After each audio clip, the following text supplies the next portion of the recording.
Let's stay in the North as we preview the AFC North. There you go. God, I'm all over it. Fumble, but definitely let's now talk about the AFC North is definitely one of the more competitive divisions in all of football. So how is this going to go?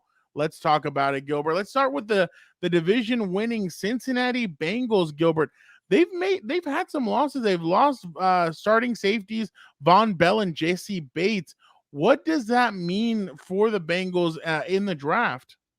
Yeah, that's a tough thing about being a winning team. You got to pay the quarterback too, and you got to pay Jamar Chase. You got to pay T. Higgins. So you got to say goodbye to guys like Jesse Bates, What? Von Bell.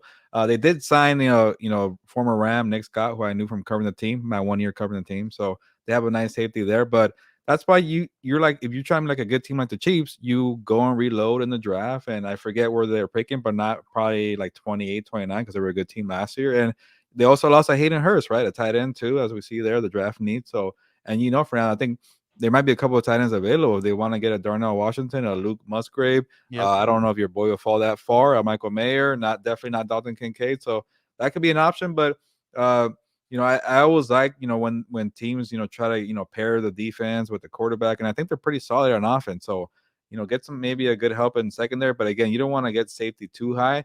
There is that guy Dion Branch, I think his name is, from Yeah. Alabama, who stood out to me at the combine when he spoke. So he's very versatile, could play slot, could play safety. So maybe a guy like that, you want to fill that spot at safety. I think they need help in the secondary because I remember Patrick Mahomes was just carving them up at one point. So Yep. I think they're going to need help in the secondary. You need to reload that secondary because, and it doesn't matter if it's with young players, just young players who are going to understand your scheme, are going to understand what you're doing. But I definitely do think that they need to help that secondary, especially because we said Von Bell and JC Bates were two big time players for them. Those guys could, I'm not saying that either one of them could cover Travis Kelsey, but they did a better job of covering Travis Kelsey than other players do or other players try and do. So I definitely think that they do need some safety help, but I think they need to look at their secondary as a whole. Maybe an Eli Apple isn't the guy that you want in the slot. Maybe you want to go get somebody else. Maybe you want to replace other guys. But I definitely think that the Bengals need to look to help their secondary in this draft. Gilbert, now let's go with the Brands. Should they draft?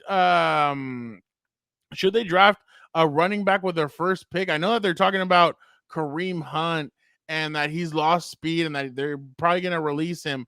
And then obviously Nick Chubb is he's gotten hurt in the past. So do you feel like they could end up making a run for Bijan Robinson or what do you think about the Browns? Well, it's kind of tough when they're not picking until the third round, I want to say. And also the Browns are part of my mock draft for teams without a first round pick. And I know them. And that's why I know their picks in my head. But I did have, a running back from the That was to my get there. mistake. That was my mistake. I'm sorry. I didn't mean first round. I meant first pick. Sorry. For The the Browns, Browns. the third Yeah, round yeah. pick. Yeah. I said Uh, Bijan Robinson, but that was my mistake. I meant later, like when Hey, they you, make you their never first pick. know. They swing trades and you can move up, and maybe that's what you're Well, thinking. You've been watching too much draft day. I think that's what it was, Fernando. That it's a good movie. the Well, no, it's a Browns weird could movie. be in the Bijan Yeah, Robinson exactly. area, but they lost. I want to say the Ernest Johnson to the Yep. Jaguars. Kareem Hunt is still a free agent who, like, by the way, was asking for a trade and more money. And where are you, Kareem Hunt? Life Yeah. in the NFL for a running back, right? But you need a good change of pace back for Nick Chubb. I don't think Nick Chubb is losing any steam yet. I know it's like year 5 or 6 for him. But a couple guys are out there I saw, and maybe check out my mock tracks. I'm blanking on the names, but there was a guy from Ole Miss who was pretty good. So it's tough when you're picking that late because you wanted Deshaun Watson. But one thing the Browns did really well in free agency, they addressed their needs on the defensive line because Myles Garrett was doing everything for them. Like they couldn't stop the run. They couldn't, create consistent pass rush. So maybe you could focus on defensive line still. You can't just settle with Dalvin Tomlinson and the guy Ogbonnia from I forget his name from the Texans. Yeah. So I like the running back, for the third round pick, but I think they have like multiple third round picks, so you could address multiple needs there too. Yeah. I don't know if, like you said, they have a lot of needs. Cornerback and safety. I know that they've drafted a lot of cornerbacks in the last few years, and some of them having come to fruition. I love Greg Newsome. I think Greg Newsome's a good cornerback that they have there. But I think they need secondary help, especially in the division that they're in with Joe Burrow and the way they kind of let it fly, I think they're going to need some secondary help. So yeah, they can address running back, but I feel like they're going to need some secondary help at one point or another, especially because, like I said, that division is going to be tough. And even the Steelers now added Allen Robinson, so you're gonna have some challenges there Mhm. at the cornerback position. So, or you're gonna have some challenges with some of those receivers. So look for the cornerbacks. Gilbert. Now let's move on to the Steelers, the Pittsburgh Steelers. Do they draft Joey Porter if he's there, Junior? If he's there, he's a cornerback. His dad, I think, I don't know if he's the linebackers coach anymore, but Joey Porter, his dad, obviously played for the Steelers for a lot of years. Do you think that they should draft Joey Porter Jr. if he's there? Not just because of his dad, but because he's a good player, he's a solid cornerback, and he's done some good work with at Penn State. Yeah, it feels like there's a couple. There's like a tier with Gonzalez and Witherspoon from Illinois. I'm keep saying that, and then it's Joey Porter Jr. That's what it feels like to me. And everybody's penciling Joey Porter Jr. to the Steelers because his value and the range for the Steelers. And then like they lost Cameron Sutton, and you can't really have Patrick Peterson be your number one. Like you're playing in a loaded AFC conference with a lot of good quarterbacks. I So forgot Patrick Peterson went there. yes, I mean he's like their number one option right now. So you have a good defense. So like, you got Minka Fitzpatrick at safety. You have TJ Watt up top. So get some corner help. I wouldn't mind this pick here. I think he's a pretty like a little bit of everything cornerback. He has size, pretty feisty, athletic, but for some reason he's not being talked about like the other two guys. So for number in the 20 range, I say you do it, and that'd be kind of a cool story, right? Get in the junior there where the dad was an all time great. And I remember watching his dad play, so I would probably feel old watching that. Um, I'm gonna say if you feel like he's your style of cornerback, then yeah, go ahead and draft him. I wouldn't do it for the nostalgia. I mean, that kind of stuff is overrated anyway. But obviously, if he does go there, yeah, it'd be an awesome story. But other than that, I mean, and Joey Porter Jr., I've seen some of his games when he played at Penn State. I think the guy's a dog. Like I think he literally could end up. I think he really could help the Steelers secondary. And like you said, you don't want to leave Patrick Peterson. He's not the. I mean, and we're not trying to bag on him, but it's age. I think he's 32 years old. He's not gonna be able to chill there on an island and just be able to guard the number one. You're gonna want some help. I think Joey Porter Jr. does that.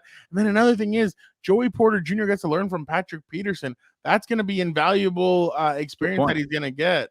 The what? No, that's a good point. Sorry. Yeah. No, yeah. So he gets invaluable advice, and that's really gonna help him grow. So I think this is a win-win for them if he's there when they draft.